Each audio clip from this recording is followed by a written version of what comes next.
안녕하세요. 조용히 회사 다니는 사람입니다. 오늘은 2025년 11월 15일 토요일이고요. 제 S&P 500 투자일지 남기는 날입니다. 네, 이번 영상의 주제는 2천만 원이 있었는데 없어진 이야기, 그리고 나는 과연 장기 투자자로서 자격이 있는지 이런 걸 스스로 좀 고찰을 해보도록 하겠습니다. 그리고 제 이번 주 경제적 자유 목표 달성률은 58.56%가 되겠습니다. 먼저 일장춘몽, 이번 주는 일장춘몽의 한 주였는데요. 이 단어의 뜻은 무엇이냐? 제가 고등학교 때 이제 언어 영역, 최근에 수능이었잖아요. 그 언어 영역에서 배웠던 그런 사자성어 중에 좀 기억에 남더라고요. 일장춘몽이 뭐냐면 한낱 꿈이고 부질없는 일이다. 쓸모없는 생각을 이렇게 하는 거고요. 어, 왜 이렇게 생각을 했느냐? 제가 11월 10일에 영상을 올렸습니다. 설레발 영상이었고요. 이때 보면 달성률이 73.6%, 11월 12일이었죠. 전주 대비 한 10% 정도 이렇게 올랐었습니다. 이때는 정말 오늘 계좌 정산한 것 대비해가지고 2천만 원 가까이 평가금이 늘어 있었기 때문에 5만 원 생각에 이런 영상을 만들었었고요.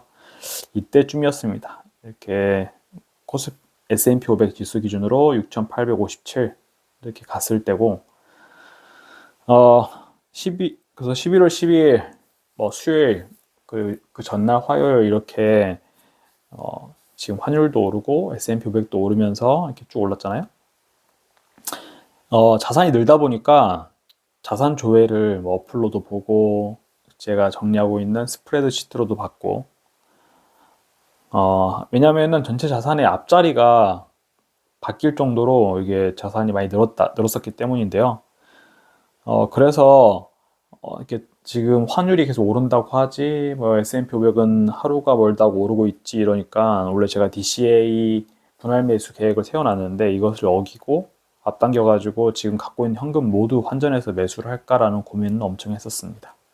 그러나 결국에 원점으로 돌아왔고요. 아무것도 하지 않았습니다. 대신에 많은 걸 좀 깨달았다. 전주 대비 오히려 2% 하락한 게 됐죠. 원래 70%, 이번 주 중반에는 73%까지 올라갔었는데 58%까지 다시 떨어졌고, S&P 500도 이렇게 수요일까지는 상승이었지만 결국에 하락으로 1% 하락으로 마무리했죠. 환율도 1474원까지 이렇게 올랐었는데 다시 1450원 밑으로 내려온 모습이고요. 제가 반성하려는 거는 제가 타이밍을 맞추려는 시도. 네, 주가가 높은지 낮은지 폭등인지 폭락인지 맞추는 시도도 어렵다고 하지만 환율에 대해서 맞추는 거는 신도 못한다는 거였는데, 이런 식으로 관련되어 있는 환율이 계속 오른다라고 하니까 이런 유튜브 영상을 찾아보게 되었습니다. 그러지 말자고 해놓고도 또 이렇게 3프로TV 같은 거 찾아보면서 이 김준송이라는 분이 찾아보니까 좀 대단한 분이긴 하더라고요. 그래서 그 스탠다드 차타드 증권 한국 서울의 대표이사도 했었고, 그리고 시티은행, 리먼 브라더스에서 일을 했던 분이고, 이러다 보니까 믿음이 가더라고, 이분이 하시는 말씀이. 근데 이분이 어떤 이야기를 했느냐, 제가 재미나이한테 요약을 시켜봤는데, 향후 환율 전망을 이야기하시기를 이미 원화 약세 쪽으로 심리가 완전히 무너진 상태라고 하고, 글로벌 달러 약세가 전환되더라도, 그러니까 달러 인덱스가 100 밑으로 떨어지더라도 원하는 불안한 심리 때문에 하락폭이 제한적일 것이고, 반대로 글로벌 달러가 강세로 가면 1,500원은 물론 1,600원까지도 갈 수 있다 이야기를 했죠. 4, 5개월 동안 환율을 둘러싼 부정적인 요인들이 개선된 것이 없이 오히려 악화되었기 때문에 환율은 계속 오를 가능성이 높다, 이런 식으로 이야기를 했습니다. 그래서 이런 영상들, 전문가라고 하는 분들이 환율에 대해서 오를 것이다, 그럴 수밖에 없는 환경이 더 많아지고 있다라고 하니까 마음이 조급해지는 거였죠. 그래서 저는 무엇을 깨닫고 반성을 했느냐면은, 8월 달에 제가 아파트를 매도하고 그때 S&P 500이 6,400이었는데 지금 6,734 정도고요. 환율은 1,380원이었습니다. 지금은 1,449원이고 8월 달에 그래서 매수를 시작할 때도 이게 고점일 거라고 스스로 좀 평가를 하고 떨어질 수 있으니까 여러 번 나눠서 매수를 하자라고 했는데 사실 이때도 알고 있었습니다. 전문가들의 의견에 따르면 뱅가드나 찰스 슈왑 리서치나 모닝스타에서는 한 방에 일시불로 매수를 해서 오랫동안 시장에 머무는 것이 약 3분의 2 정도에 되는 기간에서 우위를 보였다. 분할 매수하는 것보다. 슈왑도 일시불로 투자하는 것이 수익률이 연평균 1.5에서 2% 높다. 상승자산, S&P 500 같은 상승자산은 즉시 투자하는 게 기본적으로 유리하다. DCA는 방어 전략이다. 라고 했었죠. 그러나 저 8월 달에도 지금은 좀 고점이지 않나, 이제 하락할 가능성이 더 높다고 판단을 했었고, 그렇기 때문에 리스크 분산이 필요하다고 생각을 해서 분할 매수를 결정했었습니다. 그러지 말자, 그렇게 다짐을 제가 했었는데, 이번에 화요일, 수요일까지 주가가 이렇게 오르고 평가금이 늘어나니까, 지금 가지고 있는 원화를 마저 다 달러로 환전해서 한 방에 스리펀드 포트폴리오로 매수할까? 이런 고민했었습니다. 계획을 다 깡그리 무시하고 그랬죠. 그래서 가격이 오르면은 사고 하는 이 패턴을 반복하려고 했습니다. 원화가 이제 빠른 속도로 녹고 있다고 생각이 드니까 이 매수 시점을 앞당겨야 되겠다라는 그런 불안감이 더 많이 들었던 것 같습니다. 그럼에도 제가 많이 발전했다 과거에 비해서 그런 부분은 주식 계좌를 정말 자주 들여다봤는데 고민도 많이 했고 아무것도 하지 않았습니다.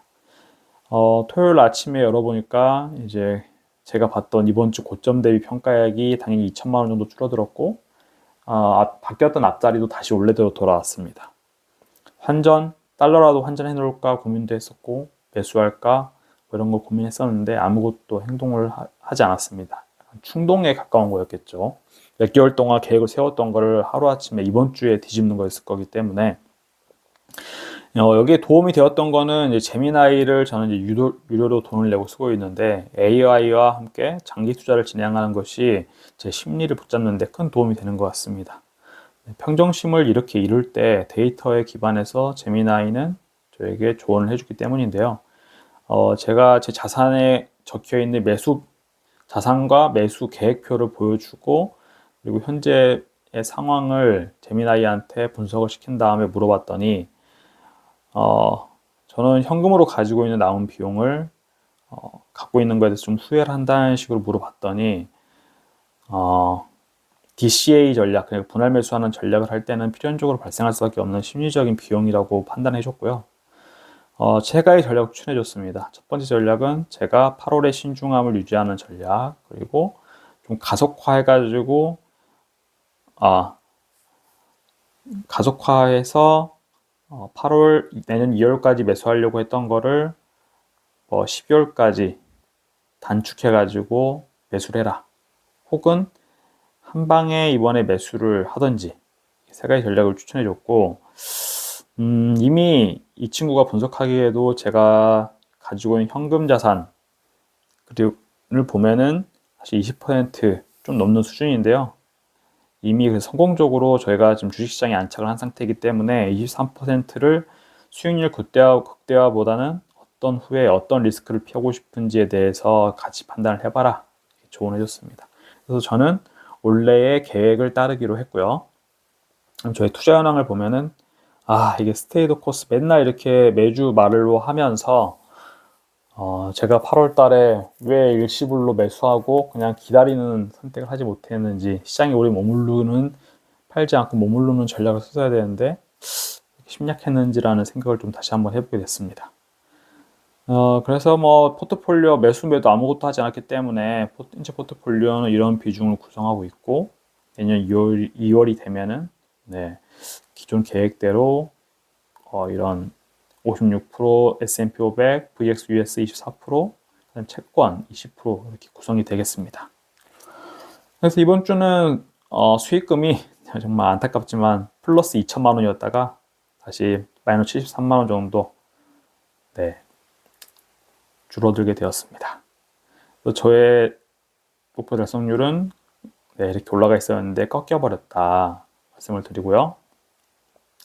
유튜브를 한 이유, 네, 유튜브 하길 잘했다고 또 생각을 하고요. 이렇게 반성도 하고 다시 한번 다짐하고 이런 다짐을 매주 해서 그나마 이번 주에 그렇게 주가가 한참 오를 때 더 추가로 사야겠다라는 충동에서 벗어날 수 있었던 것 같습니다. 반복 복귀 하는 게 중요하고요. 돈은 바닷물과 같기 때문에 마실수록 더 목마르다. 돈에 연연하지 말자. 너무 목매이지 말자. 그래서 저는 회사 다니지 않아도 내가 지금 투자하고 있는 금융자산이 내 생활비를 모두 대체할 수 있다라는 것을 충분히 확인할 때까지 섣불은 어떤 그 은퇴를 결정하지 않겠다. 그래서 슬로우 파이어를 하겠다라고 말씀을 드리고요. 네. 이번 영상도 뭐 좀 봐주셔서 감사를 먼저 드리고 나름대로 정말 고민이 많은 한 주였다. 다음 주는 또 어떤 일이 일어날지 모르겠습니다. 주가가 더 하락할지 아니면 환율이 정말 1,500원을 넘길지 아니면 안정이 될지는 모르겠지만 일단 지금까지 확실한 거는 11월 25일이 제 월급날인데 이때 DCA 분할 투자 달러 코스트 에버리징 방식으로 4번 매수할 게 남았는데요. 11월 25일에 4번 중에 한 번을 매수를 할 겁니다. 네, 이 정도 말씀을 드리면서 이번 주 영상도 봐주셔서 정말 감사합니다.